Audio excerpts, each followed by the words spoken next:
আসসালামু আলাইকুম রহমতুল্লাহি ওবরকাতুহু। সম্মানিত দর্শক, বাংলাদেশের ৩টি সশস্ত্র বাহিনী, সেনাবাহিনী, নৌবাহিনী এবং বিমান বাহিনী। এই ৩টি বাহিনীর যারা প্রধান রয়েছেন তারা একসঙ্গে হজ পালন করতে যাচ্ছেন, পবিত্র হজ। এবং এই বিষয়টি নিয়ে সারা বাংলাদেশে ভীষণ রকম আলোচনা হচ্ছে। যদি পরিস্থিতি স্বাভাবিক হতো তাহলে সারা বাংলাদেশে এটা নিয়ে একটা, যাকে বলা হয়, সবাই তালি বাজাতো যে অসাধারণ একটা সুন্দর কাজ হয়েছে। আমাদের সেনাবাহিনী প্রধান, নৌবাহিনী প্রধান, বিমান বাহিনী প্রধান তারা একত্রে হজ করতে যাচ্ছেন। আল্লাহ রাব্বুল আলামিনের অতি গুরুত্বপূর্ণ একটি ইবাদত, ফরজ ইবাদত। ৩টি বাহিনীর প্রধান যারা কিনা ক্ষমতা, বীরত্ব এবং বৈভবের সর্বোচ্চ পর্যায়ে আল্লাহ তাদেরকে পৌঁছে দিয়েছেন, তো তারা সেটা শুকরিয়া আদায় করার জন্য একত্রে হজ করতে যাচ্ছেন। এটি তাদের ফরজ হজ নাকি নফল হজ এটা আমরা জানি না।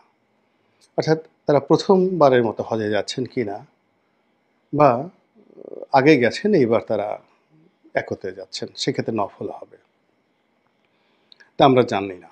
অথবা তারা কি নিজেদের যে বেতন ভাতার যে টাকা, হালাল উপার্জন, সেই হালাল উপার্জন করে আল্লাহকে রাজি খুশি করার জন্য হজে যাবেন, তারপরে আরাফাতের ময়দানে যাবেন, মিনা এবং মুজদালিফাতে তারা হজের আনুষ্ঠানিকতা পালন করবেন, এহরাম পরে ভিক্ষুকের মতো, মৃত ব্যক্তির মতো তারা নিজেদের আত্মাকে অবদমিত করে বায়তুল্লাহ শরীফ তাওয়াফ করবেন, উমরার যে আনুষ্ঠানিকতা পালন করবেন।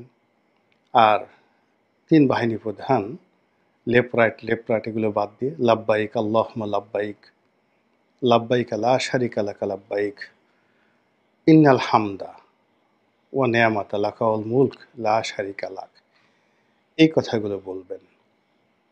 যদি এরকম হতো ইন জেনারেল, আমরা সবাই আশ্বস্ত হতাম, দোয়া করতাম এবং আমরা ভাবতাম যে ১৮ কোটি মুসলমানের দেশ, সেই দেশের ৩টি বাহিনীর প্রধান, তাদের মধ্যে এত মমত্ব, এত সৌহার্দ্য, এত ভালোবাসা, এত প্রেম, দেশমাতৃকার স্বার্থে তাদের যে এই ঐক্যবদ্ধ শক্তি, তারা আল্লাহর দরবারে গিয়ে সিমেন্টেড হচ্ছেন, রাসূলের দরবারে গিয়ে তারা সিমেন্টেড হচ্ছেন এবং সেখান থেকে দেশপ্রেমে উদ্বুদ্ধ হয়ে আবার বাংলাদেশে ফিরে আসবেন।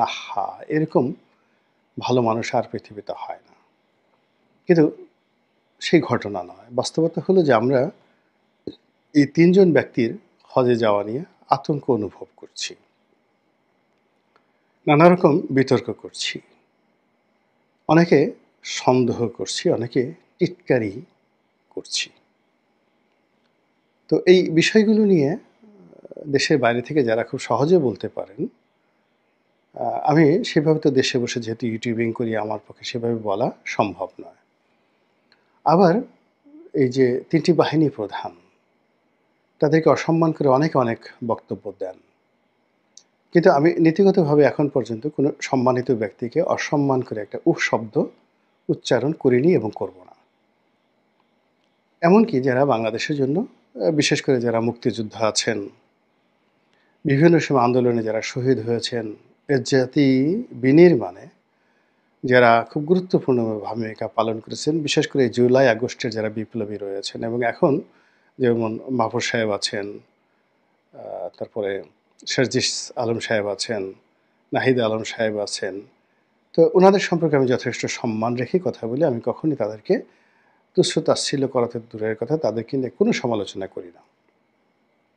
এটি এক ধরনের কৃতজ্ঞতা বোধ থেকে যে আজকে মানে আমার যে অবস্থা, আমি নিজে ব্যক্তিগতভাবে বলি যে যদি জুলাই আগস্ট বিপ্লব না হতো, আমি আজকের এই অবস্থানে থাকতে পারতাম কিনা সন্দেহ। আমি শেখ হাসিনার জমানাতেও খুব কথা বলেছি, চ্যাটাং কথা বলেছি। কিন্তু সেই কথার পেছনে আতঙ্ক ছিল, সেই কথার পেছনে ভয় ছিল, দ্বিধা ছিল। কিন্তু এখনো পর্যন্ত এই গত ৯-১০ মাসে সে দ্বিধা, সে আতঙ্ক নেই। কিছুটা হতাশ আছে যে যেভাবে ডেভেলপমেন্ট চেয়েছিলাম, যেভাবে পরিবর্তন চেয়েছিলাম সেভাবে হয়নি, কিন্তু আতঙ্ক নেই। তো কাজেই যারা এই বিপ্লব সংগঠিত করেছেন আমি তাদের প্রতি কৃতজ্ঞ। এমনকি ডক্টর মোহাম্মদ ইউনূসের প্রতি আমি কৃতজ্ঞ। সারা দেশবাসী যে যাই বলুক না কেন এই ৮৬-৮৭ বছর বয়সে তিনি দায়িত্ব নিয়েছেন, কাজ করে যাচ্ছেন। এটা চারটিখানি কথা নয়। আমার তো অত বয়স হয়নি। কিন্তু আমি এখন অনেক বিষয়ে ক্লান্ত হয়ে যাই। আপন পরিবারের লোকজনের সঙ্গে দেখা সাক্ষাৎ করতে, প্রিয়জনদের সঙ্গে দেখা সাক্ষাৎ করতে, এমনকি দুটো ডাল ভাত খেতেও আমার এখন অরুচি এসে যায়। তো সেখানে তার এই বয়সে তিনি যে পরিশ্রম করছেন, এটিকে আমি ভিন্ন আঙ্গিকে দেখি। এনিওয়ে, তো যেটা বলছিলাম যে আমি এই বাংলাদেশে থেকে এই ৩ জন গুরুত্বপূর্ণ ব্যক্তির হজে যাওয়া, এই বিষয় নিয়ে আমি চাইলেও অনেকের মতো কথা বলতে পারি না বা বলব না। কিন্তু আমি যে আশঙ্কাটা করি সেটা হলো যে হজে যাওয়া, ধর্মকর্মে পাঠানো বা এখানে কেউ যদি খুব ঘন, ঘন যায়, it's a one sort of frustration. মানুষ যখন খুব বিপদগ্রস্ত থাকে ব্যক্তিগতভাবে, তারা এরকম গয়া যাবে, কাশী যাবে, মথুরা যাবে, বৃন্দাবন যাবে। গিয়ে এই মনের যে শক্তি, এই শক্তিটি তারা সেখানে অর্জন করার জন্য চেষ্টা করে এবং দেখবেন যে আমাদের বাংলাদেশেও মানুষ ব্যবসা-বাণিজ্যে ফেল করেছে, কর্মজীবনে ফেল করছে, কোথাও পারছে না। যেখানে হাত দিচ্ছে সেখানেই হাত পুড়ে যাচ্ছে। তখন সবাই বলে যাচ্ছে, ঠিক আছে যাও তো একটু জিয়ারত করে আসো।